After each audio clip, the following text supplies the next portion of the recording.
Hello and welcome to another fantastic episode of the Fantastic Mr. Podcast. Tonight we're looking at horror movie tropes. So sit back and relax as we split up, check out that noise over there, and jump in our car that won't start as we check out horror movie tropes.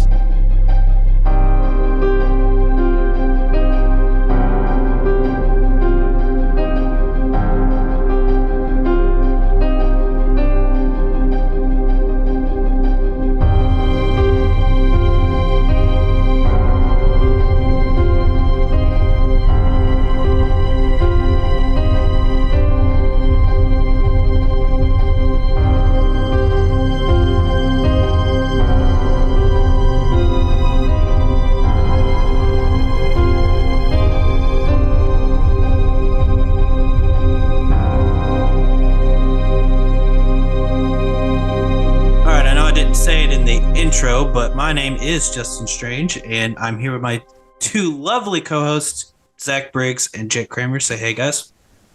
Yo. What? That was a scream. Oh, was it? I couldn't tell. We couldn't. That's like a little yelp. So, as the intro stated, we're talking about horror movie tropes. That was kind of a jump scare right there. Shoot. For our listeners. They're like, what was that sound? As the intro stated, we're talking about horror movie tropes. And for those who don't know what a trope is, I'm looking for the correct definition, but I had it earlier. Oh, here it is. Film tropes are thematic storytelling devices that communicate something figurative to an audience. They can be something as simple as an object with symbolic meaning or something as complex as an action with referential meaning. This isn't a good definition. Yeah, I feel like the popular definition of that is usually just repeated patterns that people see in movies all the time. In example, as a horror trope would be splitting up the party to go check out the sounds. Yeah. Or jumping in the car and trying to turn the key and the key not working. Like it's repeated motifs that track across multiple movies of the same genre and multiple times. I think the key works just fine. It's the car that's not working, right? Yeah, but like the point is they're trying to get away from the bad guy and they can't. You know what? It's semantics, Jake. Let me have my thing, okay? I like Jake. You took my definition away from me, so I get to take your. Well, you picked a bad definition. Yeah, I did. I picked the first one I saw because I wanted it to be like I wanted it to sound smart, and then it sounded a little too smart, I think. Anyways, we got the dumbed down, much more. So trope is just something you see over and over again, and like horror movies are known for. I mean, there are tropes in non-horror movies, of course, but like I think when we hear trope, we probably go straight to horror movies, or at least I do. So So let's start with you, Zach. What are some of your favorite horror movie tropes that you enjoy, or you see a lot, or whatever? When humans are defined as the real monster. Like, for example, 28 weeks later or days later, behind all the zombie carnage, you know it's the people, the humans around that are the creators of this mess and the true adversaries. Or they're the Walking Dead. Yeah. You want to go more mainstream for sure. Yeah. Don't they even say that line in The Walking Dead or something like, we're the Walking Dead? Yeah, I cringed like that. When that was said, yeah. Yeah. As it relates to me more, like when it comes to especially zombies or monster or UFOs or anything that's kind of more existential, I guess, it brings it back when you have a human entity or antagonist. Yeah. I feel like there's a much more like this could be reality perhaps, and this is what we might experience in an apocalypse of sorts, or the world's coming to an end, and the impending doom that while the asteroid hitting the earth might be pretty scary, well, the people, the looters around you, the crazy nuts that are preparing for the end of the world, I think the ones that should be viewed as the more horrific entity. Yeah. So that's one of my favorites. Another one I'll speak about in general is found footage. Yeah, just found footage in general. I think it could be done well, and then it's overused a lot of the times, especially these days. But the movie As Above, So Below, which takes place in the catacombs of Paris in France, and kind of a documentary style footage. These guys going under the catacombs to explore. I guess basically it's like in a way, a allegory of like the 9 circles of hell. Yeah, well, that's basically what that movie is. It's like they go under the Paris catacombs to look for the Philosopher's Stone, which is, if you've seen Harry Potter, in the American version, it's the Sorcerer's Stone. In the UK version of Harry Potter, it's the Philosopher's Stone, and it's the same thing. It's the same stone that gives you immortality, basically, and that's what they're looking for. But as they go down there, they pretty much enter hell. Like, I saw that movie in theaters, and I'm pretty sure I showed you that movie, Jake, or Zach, and yep, we watched it together. Yeah, me, you, and Mandy, I think. And it was funny because Mandy was all scared that she was going to get super scared. It's like she was scared of getting scared. I saw that movie in theaters, and that is one movie that, like, truly, I don't want to say scared me, but it freaked me out. I don't know if those are the same thing. It's creepy, guys, but yeah, it's disturbing. Like ambience is very disturbing throughout the movie. I think that's what it is the ambience. And there's no music, if I can recall. There's really no. Well, there's not a score that. No, but there is that, like, choral music that's being sung down there. But yeah, it's diegetic. It's immersive. Yeah. What about you, Jake? My favorite tropes, or just ones that you see a lot, or something like that? Well, it's difficult for me because I'm not a huge horror fanatic. I enjoy a great psychological thriller every now and then.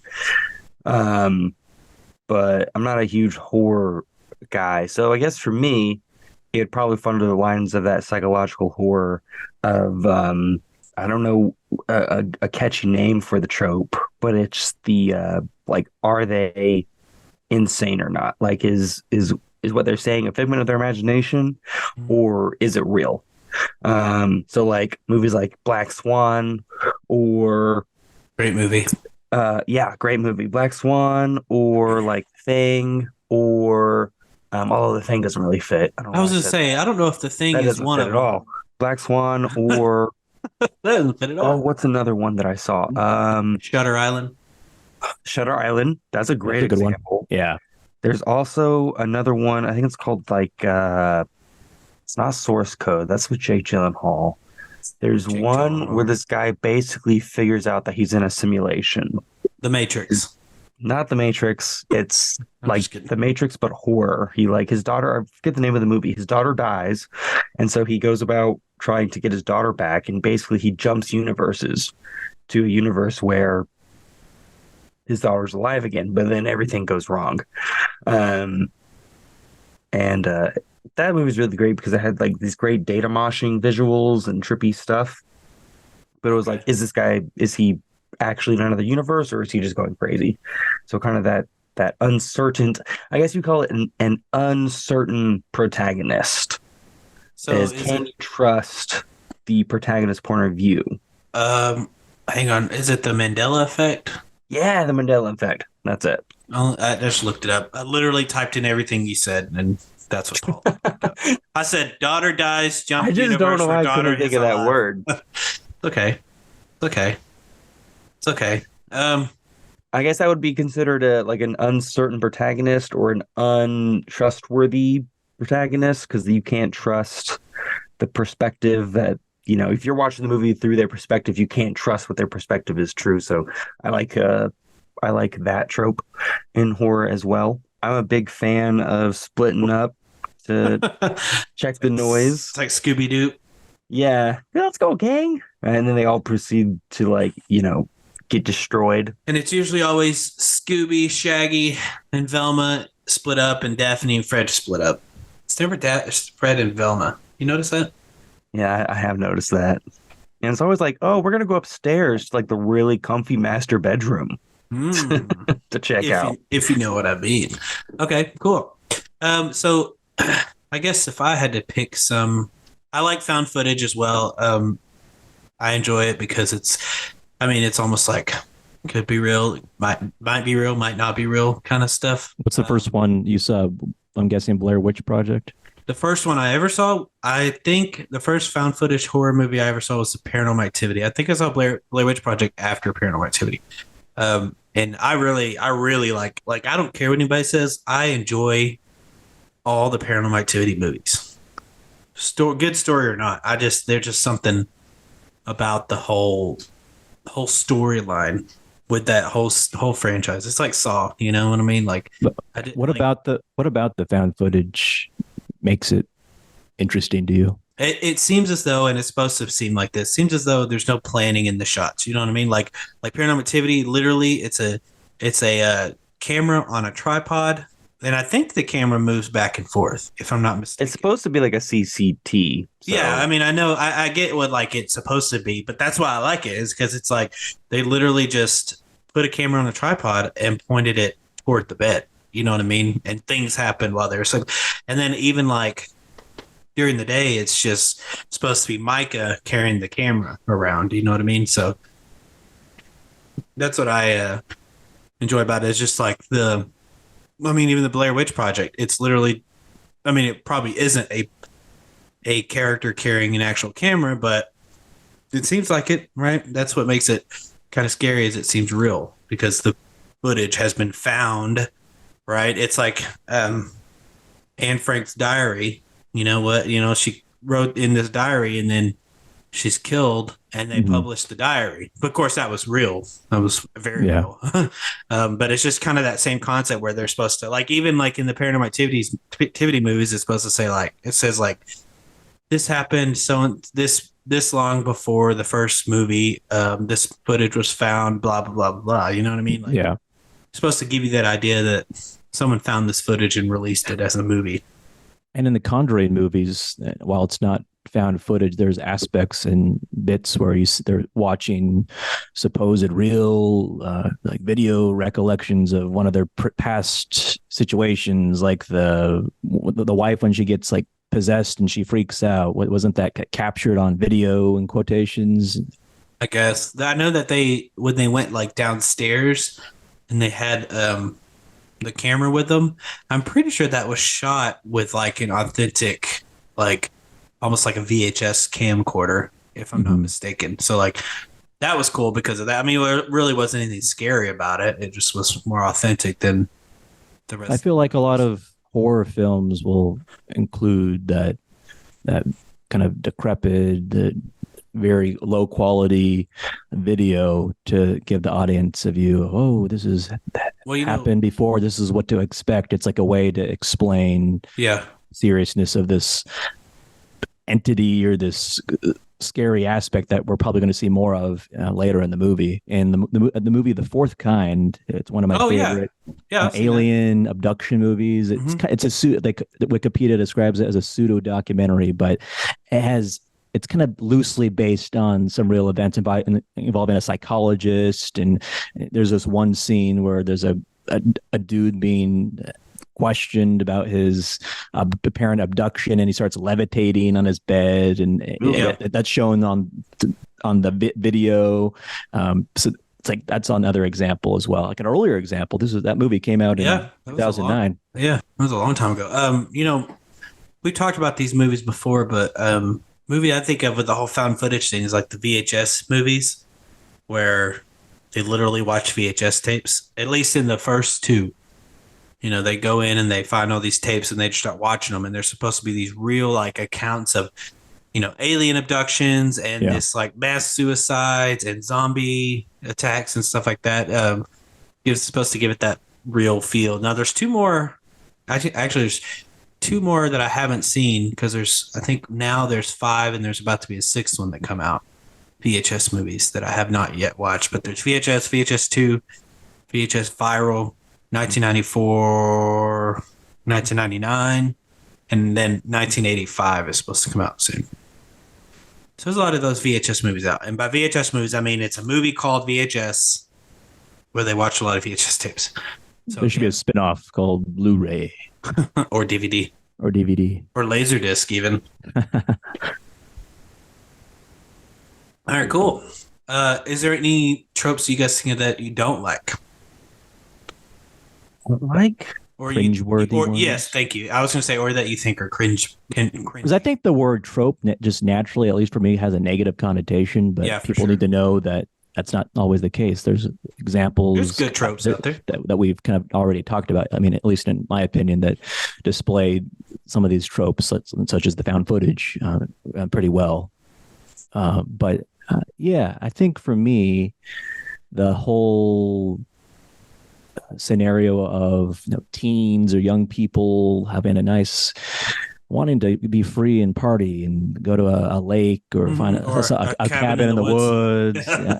I mean, Cabin in the Woods was like a parody of horror. But I watched that movie. That was a pretty cool movie. But you mentioned that, Zach, and the first thing I think of is there's always, and it seems like any of those movies, yes, drinking. Well, no, it's like there's always a girl that gets killed either while or before or at some time around the time they're having sex. It's the slut. Yeah, it's all and that's what they called her in Cabin in the Woods. They called her the whore. I think they called her the whore because she's supposed to die, but it's the same thing. And like she's supposed to die because anyway, the Cabin in the Woods. If you haven't seen it, and I'm not talking to you two, I'm talking to anybody out there who's listening. You should watch it at least once. It's very it's going to subvert your expectations of what a horror slasher is supposed to be. So, but the cabin, the teens or the young people partying, that's a big trope that gets old after a while. And Winnie the Pooh, Blood and Honey, that was introduced once again, but this time with British girls. I don't know if there's any guys. Probably, I don't remember. But yeah, they go to the 100-acre woods, and for whatever reason, they somehow reserve this decrepit home. It's actually pretty nice. They have a pool and everything. And then that brings me to the also annoying trope of the elusive enemy, the being that's like stalking the person in the pool that's kind of oblivious. They can never die, it seems like. They always get back up. It's like always. But I mean, if they didn't, I mean, like if you think about it, those killers are kind of the protagonists, wouldn't you say? Oh yeah. In that movie? Or in any just movie. In general? In any of those kind of movies. I mean, it's about them, honestly. Yeah. I mean, you have Friday the 13th, Nightmare on Elm Street, like it's, and then you get movies like Freddy versus Jason, right? Yep. It's just there. I mean, I personally find it easier to watch horror movies when I'm rooting for the bad guy anyway. Yes. If I'm just like, yeah, kill those bitches, yeah, get them. Then I find it's a lot more fun, I bet. It's a lot more fun. It's a lot easier for me to watch them because instead of like fearing for these characters, I get to be on the side of the bad guy, and it becomes less of a horror movie and more of just like I don't know, like sporting almost event. A comedy. Yeah, like a sporting event. That's bad to say, but it is kind of like a sporting event. I mean that, and I think that goes through when you go into like what is it called, like horror porn or like violence porn, smut film. No, I'm smut. talking about. They're not smut. I was thinking of a snuff film, but snuff film is when they actually kill people on film.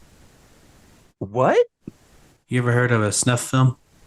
I have heard of snuff films. I didn't realize that they legitimately kill people. I heard about the movie. I think we talked about this before, but the French movie or Italian that takes place in like the Amazon. They kill actual animals. Ugh. A snuff film is a type of film that shows or purports to show the scenes of an actual homicide. In other words, either they actually kill it or it really, really looks like they killed them. Cannibal Holocaust, the controversial. Oh yeah. You know, okay. when you said whatever you said just now about them eating the animals out, actually, killing animals. Yeah, it made me think of this other this movie called Green Inferno. Have y'all seen it? I've heard of it. I've heard about it. It involves natives, right? About it. Yeah, I haven't watched it. I have no intentions on watching it. It's very you have to intimate. You have to be a certain type of person to watch that movie. Intimately graphic. Yeah. It's kind of torture porn in a way, right? Well, that's the word I was trying to think of. Torture porn. So like the Saw movies in a way. Yeah. Yeah, but I've never seen any of them. I think that Green Inferno is a little worse because though the Saw movies are gory, Green Inferno, what happens is this group of activists crash land in like the rainforest, and they're kind of abducted by this group of natives, right? This tribe that lives in the jungle, and basically they're caught for food, right? As food. And like in the movie, you see them kill one guy, and then you see them chop him up and cook them and eat them and stuff like that. Ew. Yeah, it's they're like cannibals. They're straight up cannibals, and the whole thing is about them just trying to escape. And then they set it up as for a sequel, but I haven't seen a sequel. I'm looking at screenshots right now. Yeah, it was a cool rated movie. R. Rated R for aberrant violence and torture. Abhorrent, probably. No, Looks fair. Aberrant. Oh, Aberrant. Oh, Deviating for what is considered proper or normal. Deviating for what is typical for a specified thing. Wandering, straying from the right way. Looks very I odd. just assumed you. I apologize, Jake. I assumed you were just mispronouncing words like you sometimes do, and for that, I apologize. That's fair. I appreciate that. I'll take that. I'm just looking at the screenshots and just like oversaturation of colors. It's like it's too colorful. We need a filter on the film. Talking about the Green Inferno. Yeah, just looking at screenshots. It's an Eli Roth movie. I like the cover a lot for the Blu-ray. I have the Blu-ray. Well, that's nasty. Cannibalism. Yeah. It is nasty. That is, I totally forgot about that movie. I know we're not necessarily talking about horror movies, but I don't know what trope you would see in that besides, one of the tropes. I think just torture porn. Wouldn't that be considered like the biggest trope in that movie? Absolutely. Sure. Yeah, I guess you're right. No, I was thinking of, I'm looking at this list, and one of the horror tropes is the final girl. And there's in this movie, it's the same. There's this one girl who lives. There always does seem to be a final girl, usually a virgin. I feel like maybe not. So like maybe they're not quote unquote a virgin, but it's always like the virtuous character. She's that has the most integrity. She doesn't sleep around and stuff like that usually. And it's not necessarily a virgin, but I know that in the whole thing with the Cabin in the Woods revolved around a virgin. So one of the tropes that I hate is the fact that cell phones stop working wherever they are. They always have some sort of contrived reason that they can't just call the police, right? Like it's always out in the middle of the woods or off on a road somewhere. But back in the day, like it was a little more real because they didn't have cell phones. You know? Back in the day. But now now they have to think, okay, let's put them up in a mountain and maybe they won't have service, or let's put them inside this little whatever I don't want to. Or the electricity. There's got to be an explanation. Put them in a basement or put them underground. Put them in a bunker. Exactly. Or if they are somewhere where there's that's a signal, presumably they have to explain or show. Oh, the electricity's been cut off, or show the phone, and my signal's low now. Or my phone, the cracked screen. Oh, it doesn't work. Did you even try? There is one alternative, or like a evolution of that trope, which I do enjoy, which is like the police or the quote unquote like response team is a part of it. So like in like I believe it was like Get Out, he like tries to call the police 911, but like it was a dirty sheriff or something, Yeah. And so they are at least smart enough to reach out, and whether through inherent whether through pure malice or disluck of the universe, the person on the other end doesn't care.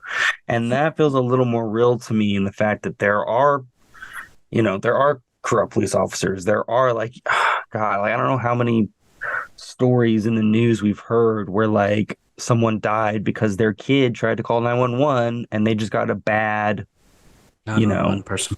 They just got a bad person on the other line who didn't believe the kid or just like didn't give them the time of day. Yeah. Side note, there was a story we did about a woman.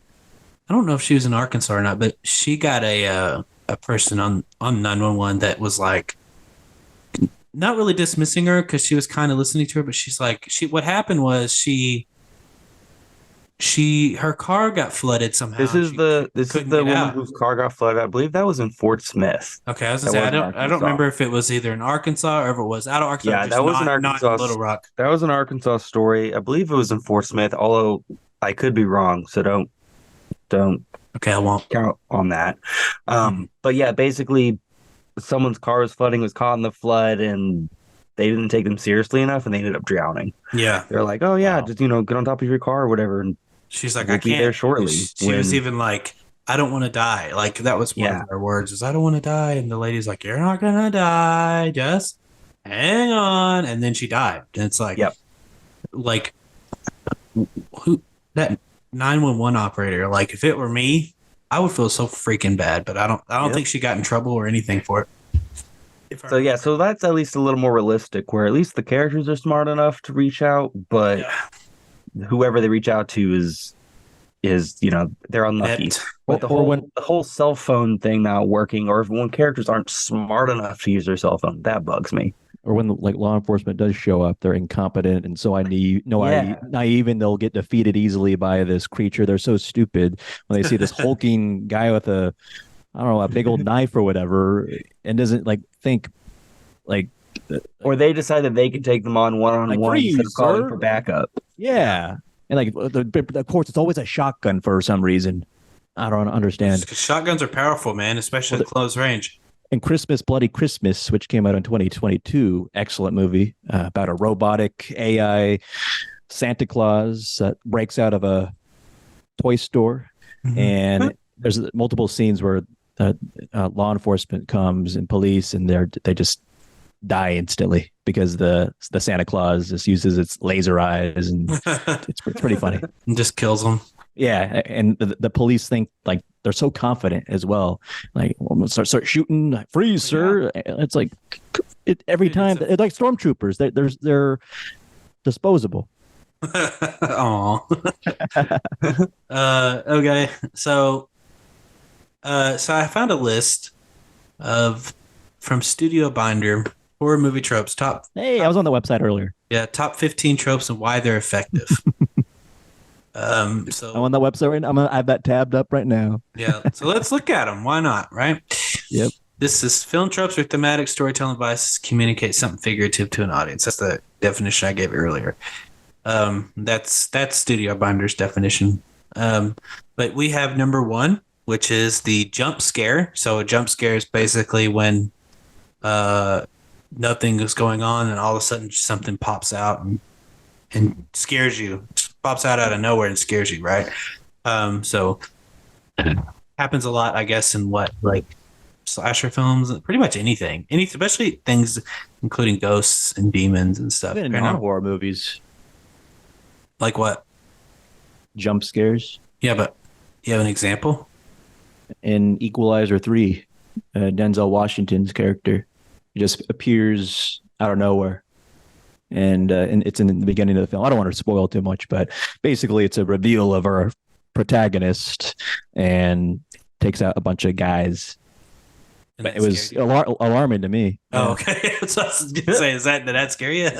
Okay. A little bit. I mean, Yeah, I think okay. All right, his I enemy, believe the Italian mafia crew probably would be scared. It seems like I see it a lot in, ghosts, especially like I really enjoyed movies about demonic possessions and, that's just all over the place. But after a while, when these jump scares are accompanied by the tension-filled violin strings, the music cuts, it's like the camera goes from one area back to the other. Like I'm expecting Something. It becomes predictable, and that's where it takes me out of the movie, sadly. But there's certain jump scares where they're less obvious, which when it makes me jump after I've seen a handful of movies that do it badly, then it's like, good job. Yeah, nice job. Well, one thing I remember learning about in college is those jump scares that you don't, that you expect, but you're not. It's not what you expected. You know what I mean? So it's like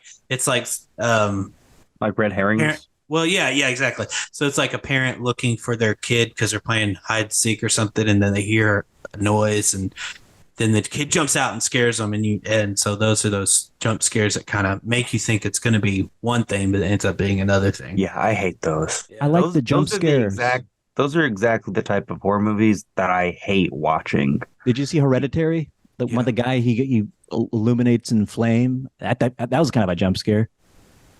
Well, I'd say if you're going to talk about Hereditary, there's a more surprising jump scare or maybe not a jump scare, but at least a more It's a surprising scare. turn. Decapitation. Scare. Yeah, Because that comes out of nowhere. Yeah. it really does, dude. Because she sticks her head out the freaking window and gets like whacked by a sign. Like, whoa! It was like Talk it was about. like a light pole or something. Oh, it might have been. It might have been. I was going to say, talk about a sign. Am I right? But if Was it's that the deformed looking Yeah. girl? Okay. Well, Yep. dude, I don't think she was actually deformed though. I think that's just how she looked.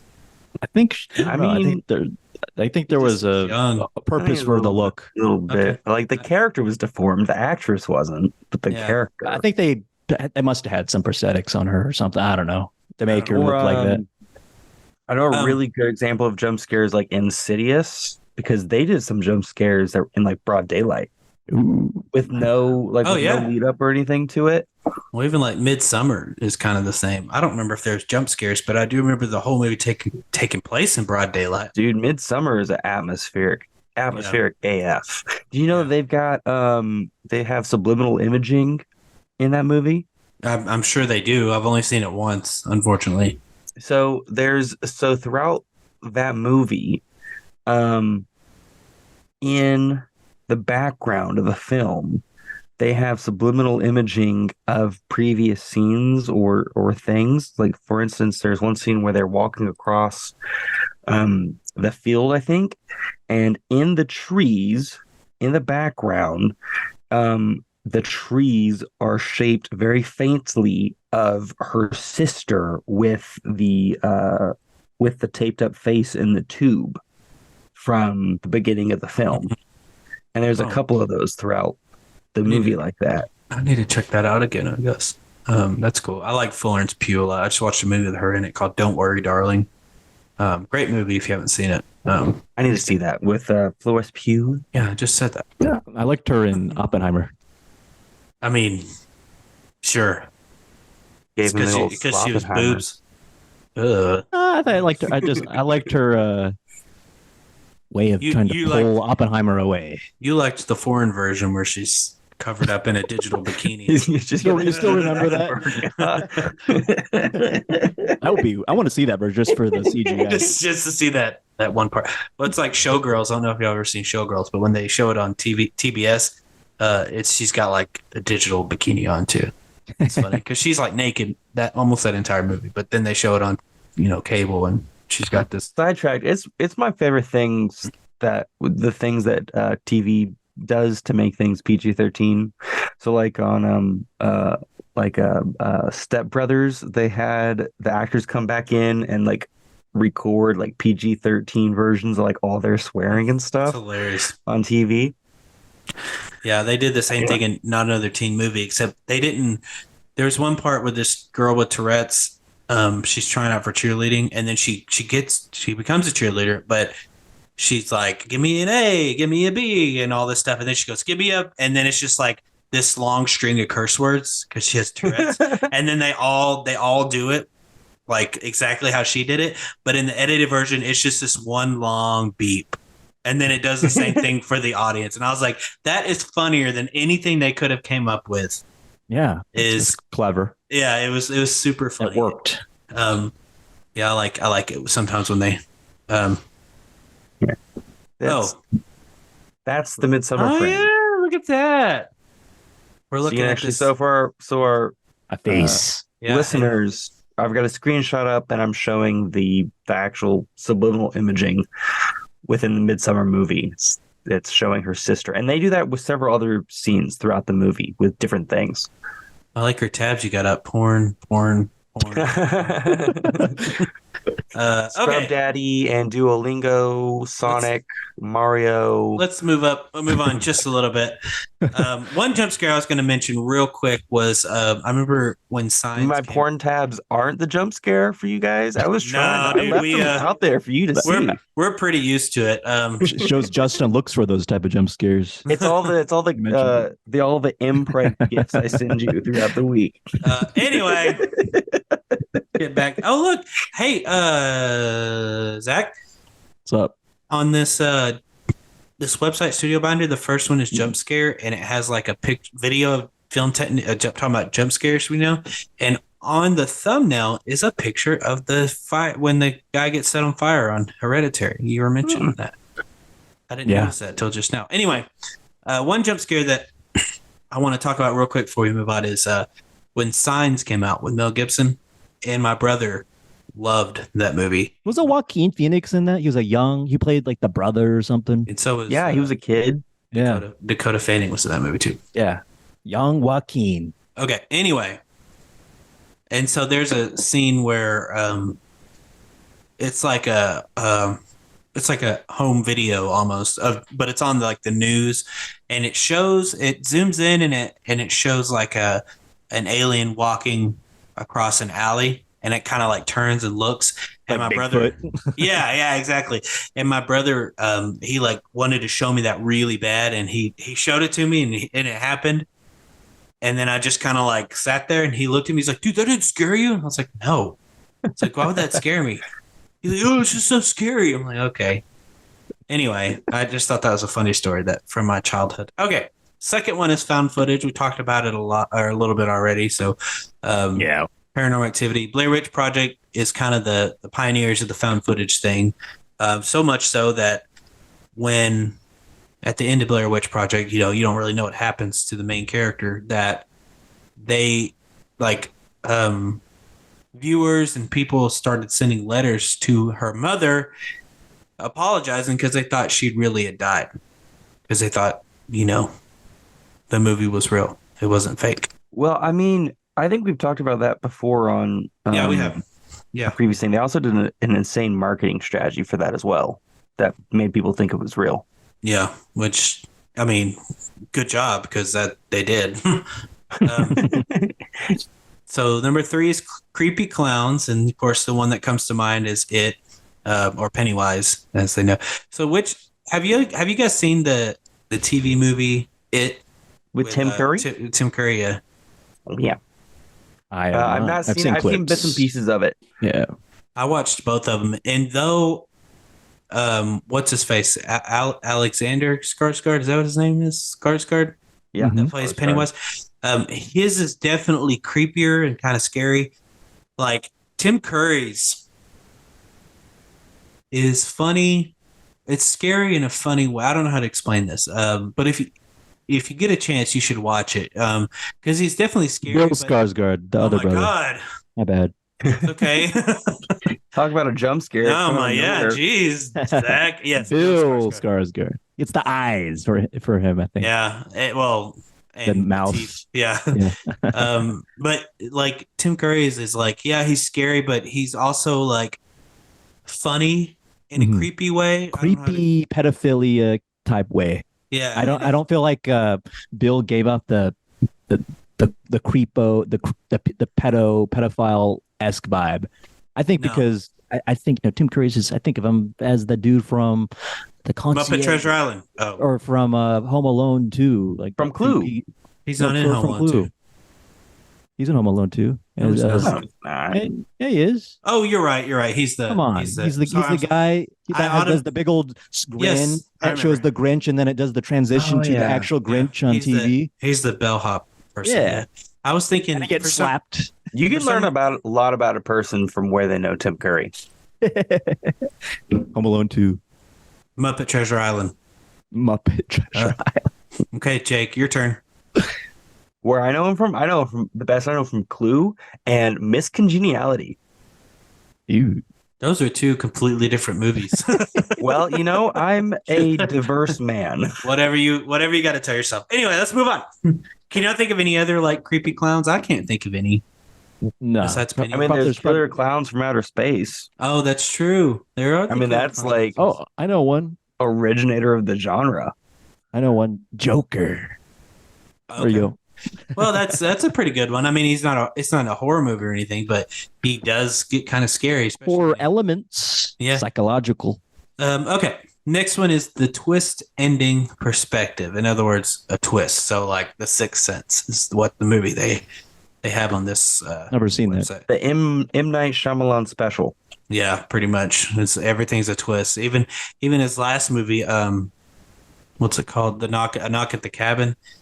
Like the twist happened, and I was in no way like satisfied or like what's the word? Surprised or anything like that. Like I was just like, oh, okay, Predictable. yeah. Well, it wasn't even like I wasn't like, oh, duh. I was just like, oh, that's what they are. Okay, that's great. It was just kind of stupid to me. It wasn't that surprising. I mean, It was him all along. so yeah. But the Sixth Sense, I think, is if you guys haven't seen it, I'm not going to tell you because I really think even though that movie's like 20 something years old, I still don't want to spoil it for you because that is probably one of the best twists in American cinema. Unless you already know what it is because of other things that have told you. I don't want to still want to spoil it for you, but that's one of the. Can you guys think of another twist that might have surprised you at the end? I watched this movie, I didn't hear which movie you were talking about. The Sixth Sense. Okay, because that's the movie I was going to suggest. Like, I feel like you talked about this. Yeah, Sixth Sense. I was just going to see if you guys had any other ones that you could think of that. Man. No, not horror movies. I watched this movie. The Orphan. Oh yeah, The Orphan. That's a pretty That good was a twist. Yeah, I mean, even like Saw, like the original Saw.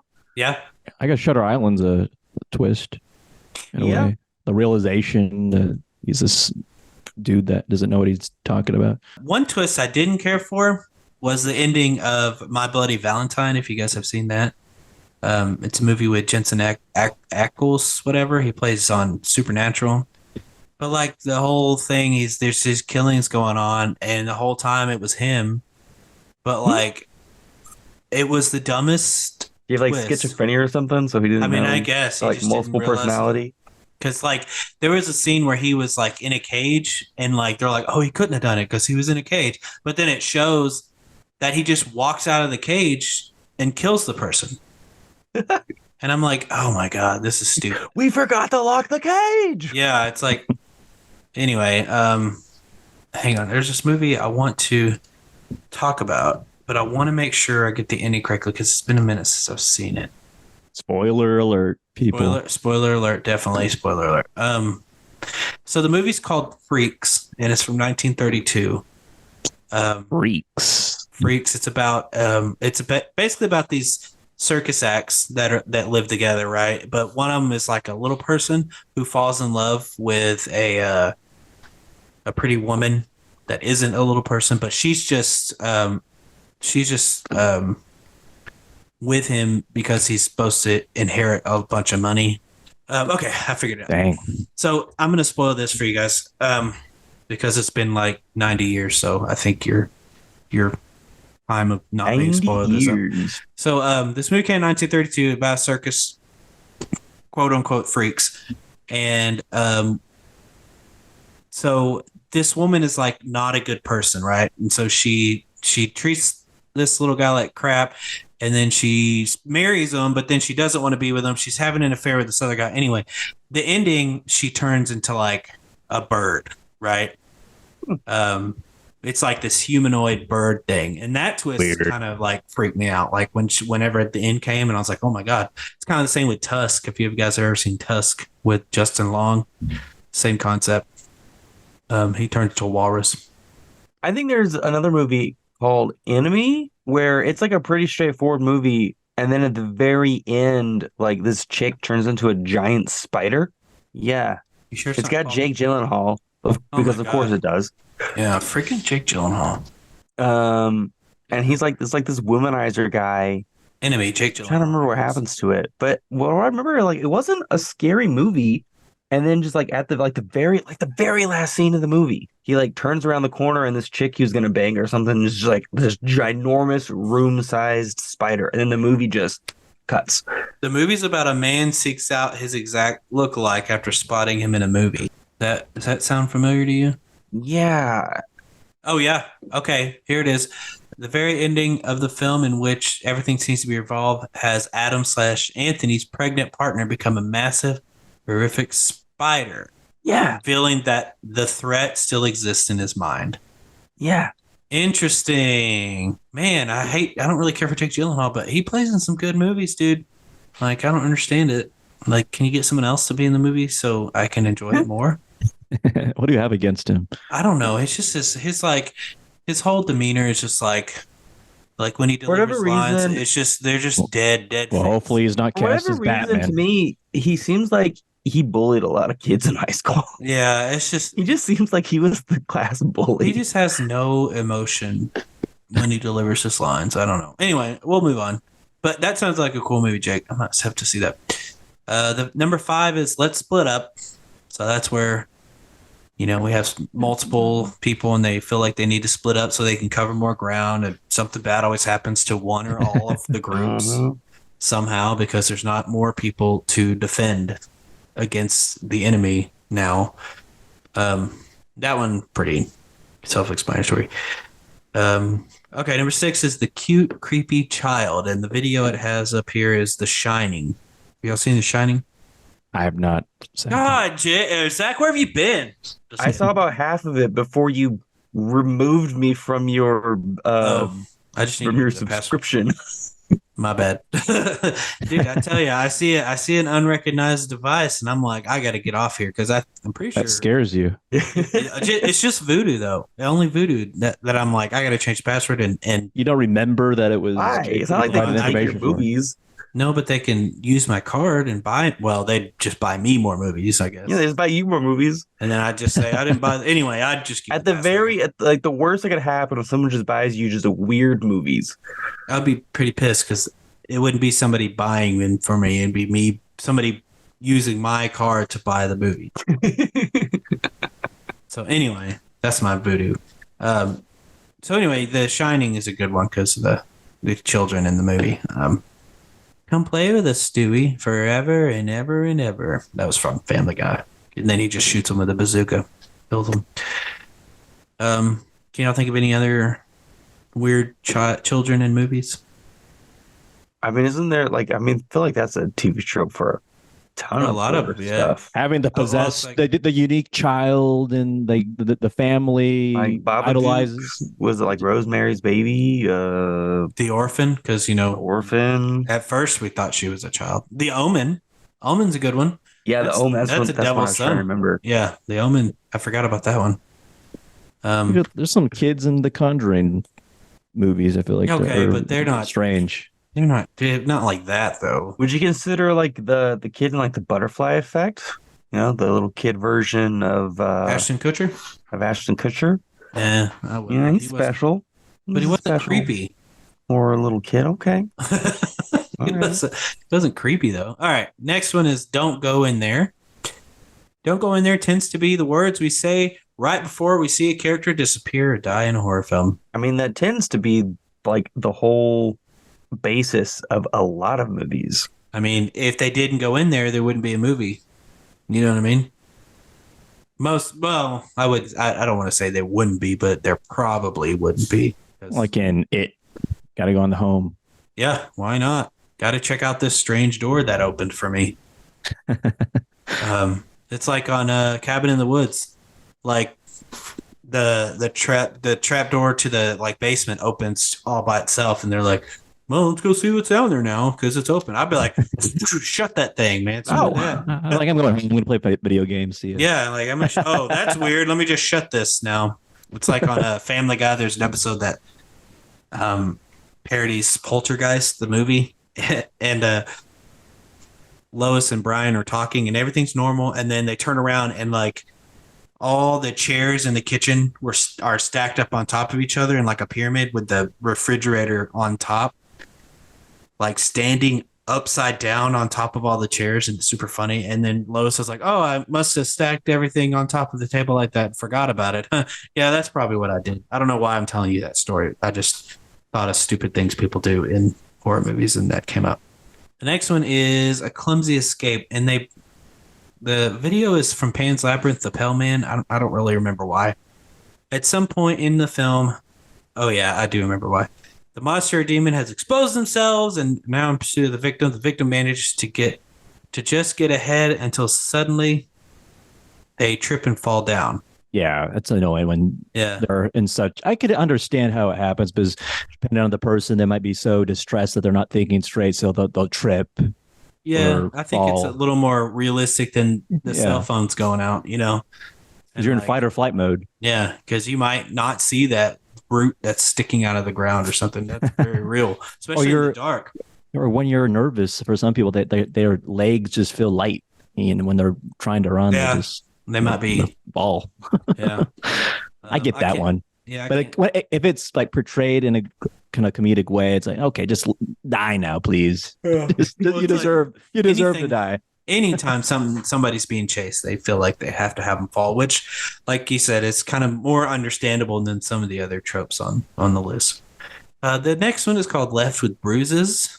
Within the horror genre, spirits and demons are often the subject of antagonistic force in the film, and leading up to the reveal of the demon, we often see markings like bruises and scratches made on those the demon or monster preys on.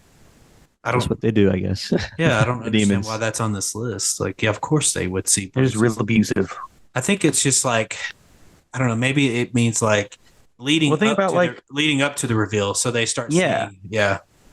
It's like like on think about like a, The Conjuring that we watched last year. yeah, Like it kept bruising the mom, right, and marking it. it took me a second time of reading to realize what it was trying to say, and like I was thinking of The Exorcist, right, where it says help on her stomach. Like we don't see it happen, but it's there, all right, unless she put it there. Somebody put it there. By the way, The Exorcist is a good movie. I need to see it. I'll watch it on Halloween. Okay. Number 10 is The Final Girl. We talked about this a little bit already. Many horror films typically start with a group of people. These are usually the friends from high school, a group going Yeah. out on a camping trip, or simply Yep. a family moving into a new but clearly haunted house. And, that's another trope. Real quick, side note, the clearly haunted house. Like, if there's like one thing I think I mentioned this is like, how come we don't see a lot of these hauntings happen in like modern type houses? I mean, I not necessarily how come. I kind of understand why, because a lot of these ghosts are left in these old houses. They're houses of trauma. Yeah, unless, well, Paranormal Activity, the house is not that house is nice. So it happens sometimes. That's because the demon's following Katie. Just the way the movie's shot, the found footage aspect just sold it. Oh well, yeah, exactly. Like that's what I'm saying. It's like Mhm. a lot of like with The Conjuring and I don't know, The Exorcist, Amityville Horror. It's the same Oh way yeah. in an old house, but the spirits are still there, and I think that's why we see them now that I'm thinking about it. Maybe if Probably they should just- renovated, they should have just renovate like Should the movie. renovate. But like the next Tear family out that the enters a flooring. scary Just home. get Yeah, that Just- spooky flooring out of there. there we go. Yeah, because that'll help. That'll Put just They're in piss that off- old, they're old that wood oak grain. that'll piss Turn- off turn- the demons more. Yeah, get rid of that old radio, They're like, this battery is operated. mahogany. I wonder what the spirits would do if a family decided to renovate. That's a good, man, That's not an really original, interesting- but it'd be an interesting concept maybe for a movie. Like Just start there. like most people think, well, they're just gonna stay. It's another house that's haunted, but the family this time they're gonna decide to renovate it. So like they're aware that it's a scary looking house. They're not oblivious to it. Yeah, or they're like, well, I inherited this crappy house. I'm gonna fix it up, kind of thing. Where it seems like all the other people who move into these houses buy these houses. You know what I mean? Yeah. They're like, oh, this is great. I wonder why it's so cheap. Well, it's so cheap because It's like a dump. yeah, exactly. It's an old ass house. But Um, they don't have like any inkling that there could be something wrong with the house. But I guess that's just the way a movie's shot. And there's like the tension music and Okay, the but shots that make us feel like we should be concerned. nowadays, they have to disclose that. Like, why did the last family move out? Oh, because they were being haunted. Oh, And then you as a buyer can be like, oh, okay, that's silly. And then go in there Yeah. and start being haunted. That's actually what would one you of the- do? What would you do if would you buy a house or move into a house if someone Hang on. said it's haunted? Let me tell you something, a story. I thought I told you this story, but whenever was buying my house now, the previous buyer said, the person who used to live here, they didn't die in this house. No, she said they died. I think she did say they died in this house, but upon further investigating, he didn't die in this house. He died at a nursing home, but he owned this house. And so she was like, we hear things around. He's a nice guy and blah blah blah blah blah. And I'm just like, oh my god. So I ended up. You telling me that old man made his way from the nursing home after he's dead? Maybe, I don't know. He found his way. I mean, I still get his mail. Hopped on an afterlife bus. He could fly. He's a ghost. No, he's an old man. He's a ghost. It doesn't matter. He's an old man. No, it doesn't matter. Anyway, so that's the story. Kind of an odd disclosure. I mean, yeah. Well, even my realtor was like, she was like, let me know when you've read it. And I looked at it and I said, and I just kind of laughed. She's like, I hate it. I hate it when sellers put stuff like that on there. She's like, because that could go one. There's no in between, right? It could either they want it or they don't. And I was like, I'll take it. You didn't think much about it. Yeah, like I've gotten his mail a couple times. People ask me if I'd met him yet and stuff, and I'm like, no, but I guess if he's here, like, he seems to be pretty cool. I guess I don't know. Anyway, let's move on. Number 11 is the car won't start. We talked about this one too. It seems like every time they jump in the car, even like new cars. New cars don't start. I'm like, no, dude, that's a brand new, 2023. Yeah. Bro, that's a Tesla. Yeah, exactly. Like, there's no way that car. Or the tires outers. They got that Musk guarantee. It's starting, baby. So you got to find, get them in cars that are crappy. You can't put them in a new car sometimes. Now, I did watch a movie. I feel like I just watched a movie. Maybe it was The Exorcist Believer or something, where they jumped in the car and they're like trying to start it and won't start. I'm like, that's a pretty new, that car is not that old. Like, what are you doing to that car to where it won't start right now? Unless it's like a spirit thing. I don't know. Or if the car does work, but they get stuck in the mud or something. Yeah. Which that I can understand a little better than just not starting. Like, how come your car's not starting? Also, how come you have a key? A lot of cars are push start now. That's true. That's scary too. Like, what happens if you press the push start like while you're driving? What'll happen? I don't. It probably shut off. Dang, just like I've that. I've never tried it though. I've never tried it. See, the problem. So what they need to do now is they've got to push to start, but they left their key fob in the house. But they can still start it. They just can't get very far. Yeah, exactly. So, I mean, they could probably get to a certain point and then be like, oh, crap. And then it's like looking for their keys or whatever. It's like, I left the keys in the house. Wouldn't that be funny? It's like, there's like the ghost like posted up on the window. You needed your freaking key fob. What an idiot. Next one is A House with a History. And the movie it brings up is Poltergeist. Have y'all seen Poltergeist? No, I haven't, because my name's Zach. I don't watch movies. I'm just kidding. That's a cool movie. Then the newer one's not as good, but the older one is. I think these older horror movies are a little creepier because they're older. Besides like The Conjuring and stuff, but like just being older. Why? Is it because of the hairstyles back in the day? Yeah, it's just kind of scary. It's not even the hair. It's just the cinematography in it is just like Amityville Horror. Poltergeist is, it was not necessarily scary, but it looks scarier sometimes than newer movies because of the way they look. Just from being old. I think it had a lot to do. This is my just personal opinion. I feel like it had a lot to do with the fact that they were limited on like the special effects that they had, and so they had to use a lot of creativity to make what they're doing actually scary. Like, if they just came out and showed the puppet monster, it wouldn't be scary. So they had to go about making it scary, putting a lot of effort into making it scary. Yeah. Whereas now they can just throw a CGI monster in there. Number 13 is Humans Are the Real Monster. So we talked about that with this trope. While this trope has evolved over time in the horror genre, a recurring theme in horror movies is that humans are the real monsters. Sometimes this may be what may seem like otherworldly monster revealing itself as humans. Just like in the movie King Kong, it was beauty who killed the beast. Remember? And Peter Jackson, that was the last line of the movie. I think it'd be probably more in line of like Scream. Or is it, got a mask on? Yeah. Oh yeah. Okay. Because it was literally just like a guy two dudes. It's like on a Scooby Doo. Every single monster was just a person dressed up. Man, I will say a movie I saw recently that follows this trope is a great movie. Werewolves Within. Yeah. based off the video game from no, that is no, it's not the Telltale game. It's from Oh, Ubisoft. I know what game you're talking about. I can see the case, the cover art in my head right now. I'm thinking of Wolf Among Us. That's what. Yeah, you're thinking of Wolves Among Us. I'm thinking of Werewolves Within. Yeah, I know. I just And that's a fun movie. But anyway, that follows that kind of trope where humans are the bad guys. Not so much in like the humans end up being the monster, but just that the movie is filled with terrible people who end up making the situation a lot worse for themselves. Kind of in the vein of The Walking Dead, where people are the real monsters, where it's like you don't have to worry about the bad guy or the monsters, you have to worry about the people around the monsters. Yeah, because even in The Walking Dead, it's like they figured out. I mean, yeah, sometimes the zombies overtake them, but they, for the most part, figured out how to live around the zombies. Survive. Now it's just the people that they against the tribes of people. Yeah. So Werewolf Within is like that trope, but funny. Okay.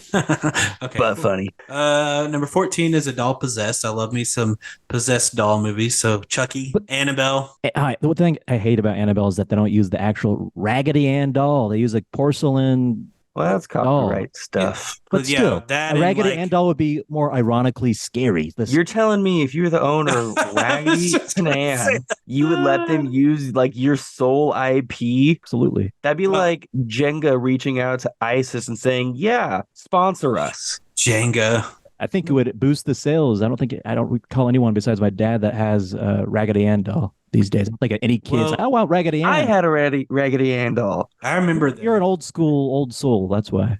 I remember them. I'm thinking more like a Raggedy Ann doll versus the Annabelle doll isn't as scary. Yeah, I like the irony of a normal looking doll that turns into this villainous creature. We've got that. That's Chucky. Wow, he looks scary. He has the big old eyes. He doesn't at first. He does now. He doesn't at first. Like in the original Chucky. Yeah, in the original he was just a doll. He was a doll, but he started turning more human because in the original movies he uses voodoo to take over the. Does a Mark Hamill voice Chucky in the series or something? No, not in the series. The movie. The movie. But in the original Child's Play movies. Child's Play. It's I forget it's Charles Lee Ray. That's his name, and he's a serial killer, and he's about to be like caught by the police, so he uses voodoo to put his soul in one of the good guy dolls. So stupid. Yeah, it is stupid, but like, I mean, other than that, I like all the Chucky movies. There's one I don't care for Seed of Chucky. And I like the show. At least the first season of the show was pretty good. They should do where like Chucky evolves into like a skinny, tall guy that looks deranged. That's what I was going to say. Scary. He starts looking, as he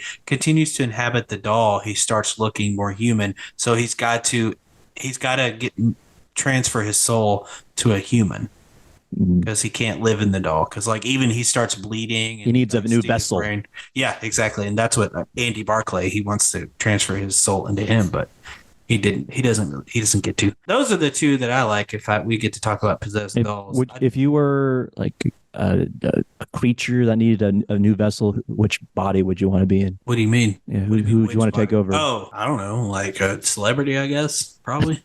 Jake Gyllenhaal. Yeah, Jake Gyllenhaal. Then I could make his acting better. Actually, no. What would happen is if I took over a celebrity, an actor, I would have to learn how to act, right? Because they know how to act. I don't. And so I'd have to, they would probably lose jobs because they'd be like, why does he suck at acting all of a sudden? Like all the tabloids, they're like, Jake Gyllenhaal goes on a drug bender. He can't act anymore. I would probably take like a writer. He's a creep, a Nightcrawler, if you've ever seen that movie. Yeah, I've seen that movie. He's a very creepy dude. That and Far From Home and Source Code, I think are my three favorite. Source Code's really good. Yeah, I think those are my top three Jake Gyllenhaal movies. If I had to pick. One more Jake Gyllenhaal movie, him with Tobey Maguire in the movie Brothers. It's a drama, PTSD, war veterans. Oh yeah, I know what you're talking about. Is that got what's his face in it? Ross from Friends, or is that Band of Brothers? Band of Brothers is what I'm thinking of. Might be Band of Brothers. Yeah, Band of Brothers. His name is what is his name? David Schwimmer. You've seen that movie? You know, while we're talking about Jake Gyllenhaal, I'm sorry, Justin, I interrupted you. It's okay. Go ahead. We were just talking about Jake Gyllenhaal. Go ahead. Jake Gyllenhaal. I was just asking a question. You're good. He was in. He was in a horror movie. Yeah, the Zodiac. A pretty popular horror movie. What did I think of which one was? Well, he's in Zodiac. He's in Donnie Darko. You know what? I totally forgot about Donnie Darko, which is crazy because that is like his best movie. Yeah. What am I, stupid? God, I'm so dumb. Donnie Darko, all the way. And then I would say Spider-Man and then Source Code. My bad, Jake Gyllenhaal, if you're listening. All right, number 15. This is the last one. It's called One Last Scare. Once the monster is defeated or seemingly defeated, and all our anxiety has dissipated, filmmakers love to fit in one more scare to get us when we are the most vulnerable. Well, it's like the reminder. Hey, yeah, the villain, the evil's still there. People, Yeah, don't get barely. your hopes up. Yeah. Well, it's like something pops up and scares you, and then you shoot it. I think it happened in the movie Megan, if I'm not mistaken. Is like you think she's dead, and then she raises up. She's like, ah, and then whoosh. It's like arachnophobia. Have y'all seen that movie? Mm-mm. Okay, well, the arachnophobia is about this Venezuelan spider that gets transported to U.S. By accident, and then it has babies. And the thing about these spiders is one bite kills you in seconds. So like people start dying all over the place, and people think there's a serial killer, but the whole time it's spiders. And so I think it's got Jeff Daniels in it, and he like fights a spider. This spider is huge, guys. Like it's like this big around, like it's huge. But he's fighting this spider underneath the house, and then he ends up throwing it into a fire, and you're like, and then it just rushes out of the fire, and it's on fire, and it's like, it's so crazy. That's a cool movie. If you haven't seen Arachnophobia, probably should watch it at least once. It's a 90s movie. Anyway, that's the end of that list. So I guess we could say we can start wrapping things up. Just quickly, what are some good scary movies that you might have, or something close to scary that you've watched this year? Well, I would say for me, I did kind of a horror comedy aspect with The Werewolves Within. It's like black comedy horror. So there are horror aspects, lots of comedy aspects. It doesn't take itself too seriously, and it's a good time. It's kind of like a whodunit, Clue, horror, all in one. It's genre bending, and it's really fun. And then the other movie that I have seen in the past year, which I actually got to see in theaters, which doesn't happen very often, is Nope. Jordan Peele's Nope. And I know this movie has a lot of controversy. Not controversy, but either people love it or hate it, it seems like. Some people don't seem to think it's as good as his other material, but I disagree. I thought it was great. Zach, didn't you say you loved that movie or something? Isn't that what you said? I was in love with it, but I liked it. I'm just kidding. I thought you, for some reason, I just liked it because of the complexity of Jordan Peele's movies. The animal exploitation is kind of a Hollywood. It's like a satire. It was like a commentary on the fact. It was almost like a commentary on like the spectacle of Hollywood. Yeah, the fact that people seek out a spectacle despite the pain or horror it can cause those around them, or even to themselves. That's another kind of genre bending one. It kind of starts out almost as like a dramedy or like a western, and then it's kind of like a modern, like neo-modern western, and then like it slowly devolves into like this like Lovecraftian sci-fi horror. What about you, Zach? Any good?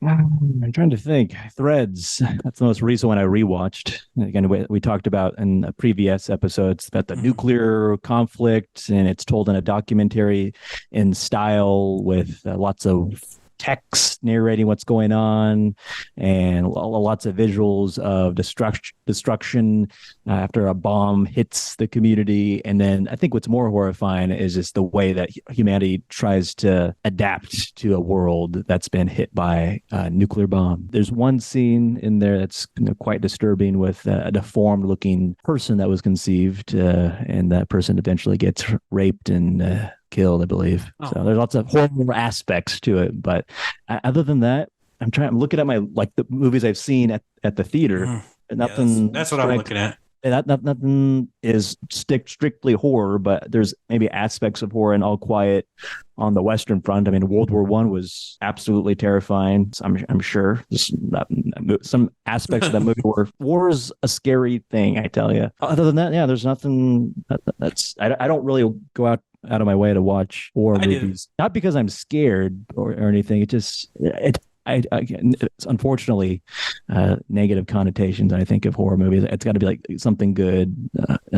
but there's not much of that. I need another Hereditary coming out. Well, you can go see Beau is Afraid. Not go see, but just see it.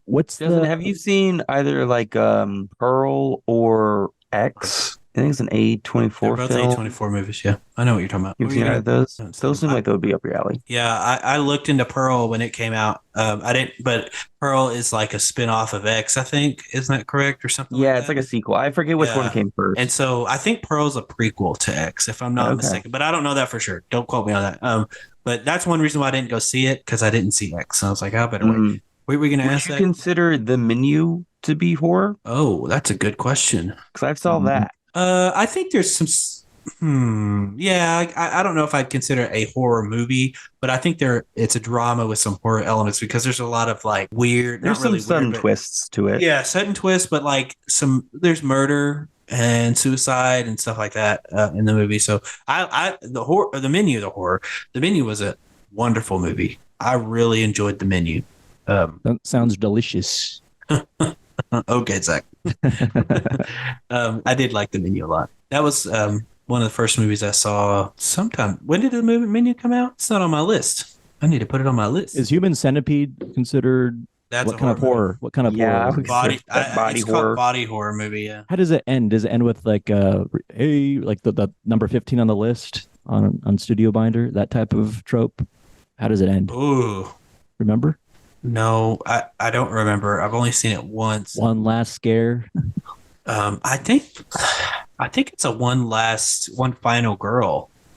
So I think I don't know. They probably all die. Actually, I don't really remember how that movie ends. To be honest with you, like spoiler, they all die. Yeah, I know at least two of them die. Out of the, I think if I'm not mistaken, they killed the surgeon who put them all together. I can imagine being sewn up like that into someone. Dude, it's gross, but man. Oh, is it show poop? I couldn't watch it. I don't think it does. If it does, it's very. I don't remember, dude. Do you know how long it's been since I've seen that movie? I saw that probably like 10 years ago. I actually have been considering that old. Wow. I have been considering rewatching. Let's see. Was that CGI? Human Centipede, like the creation? I doubt it. I bet it was some sort of practical effects. Okay, the Human Centipede came out in 2009, the first one. Real quick, I'll just mention a horror movie that I watched in theaters is called Barbie. I'm just kidding. Yeah, I did see the original Exorcist in theaters. That was really awesome to see that in theaters. I think you said Believer as well. I saw them both, but I saw the original Exorcist as well. And I really liked it. And I also saw Exorcist Believer, and it was good because they brought back Linda Blair and Ellen Burstyn. Spoiler alert. There's another trope, bringing back familiar characters from decades older ago. Yeah. But yeah, I thought that was really cool. But I mean, Ellen Burstyn's in it way more than Linda Blair is. Megan was a good one. It was kind of like almost like a horror. I don't want to say comedy, but it wasn't a typical horror movie. Has a rated R version, uncut version came out yet? Of Megan? Yeah. I don't think so. People were waiting for it, and the director said there is a version. Is it not rated R? What the heck? No, it's why would any horror movie be not rated R? Like, that blows my mind. Maybe they don't need incredible scares or gore to be scary. Like, they don't need it's rated excessive content. Well, they should put it in there. Okay. Okay. And I also saw Elvis this year. I'm just kidding. I liked Elvis, actually. Blonde was kind of a horror movie of sorts. But it wasn't this year. That's true. Dang. Well, I guess you could make the argument it has been since the last Halloween. Yeah. Hasn't it? Or pretty dang close. Okay.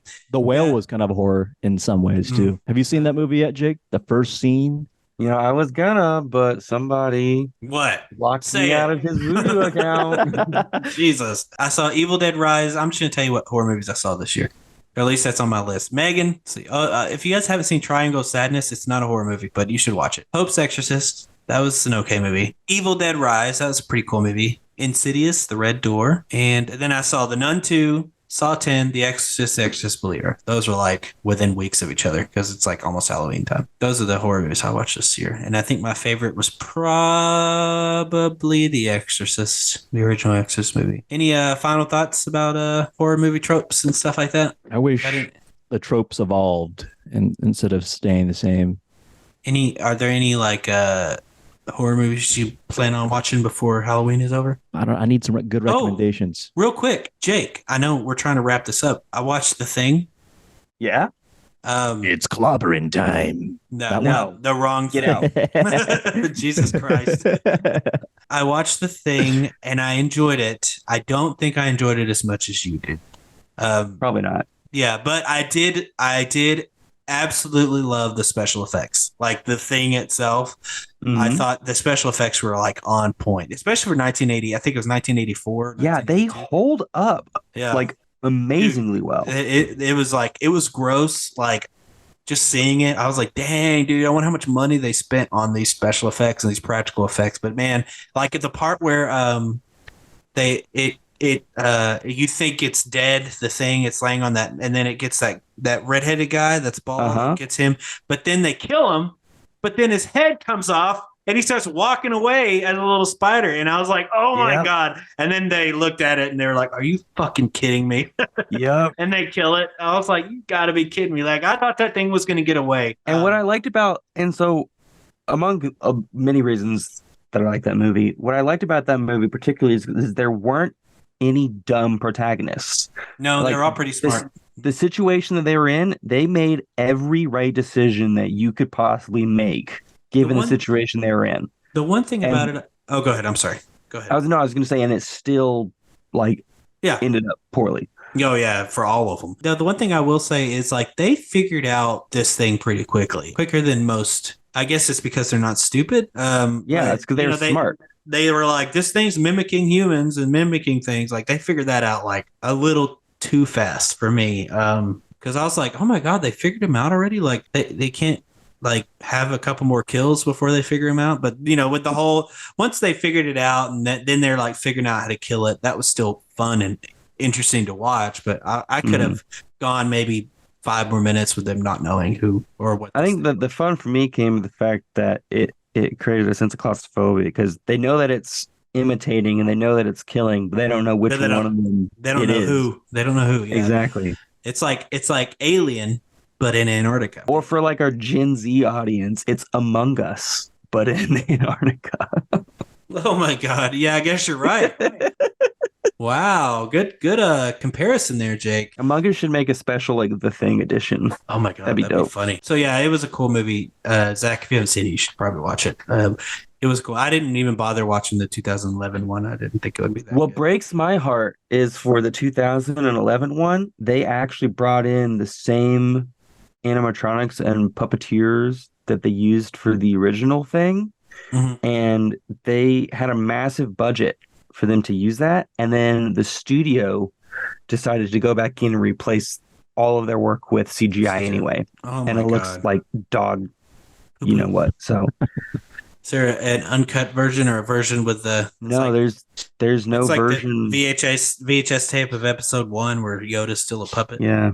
No, it never even made it past the production for that. So, lame. And I think it could have been like there are other problems with that movie plot wise, but it was just real unfortunate that the studio decided to. It does suck. I think redo all that work. Practical effects are like not necessarily should be brought back because CGI does look good, but I think it's something that I think the studios that use it best use it in tandem. They rely on the animatronics for most of, like you see that in a lot of the Star Wars TV shows that they come back. They use a lot of animatronics for the aliens and the critters, and then just add CGI things to aid the expression a little bit or aid the liveliness. Deadpool's the same way. Like they, in order to get the expressions on Deadpool's face, they had to first film Ryan Reynolds making those expressions, and then like pretty much lay him over the mask.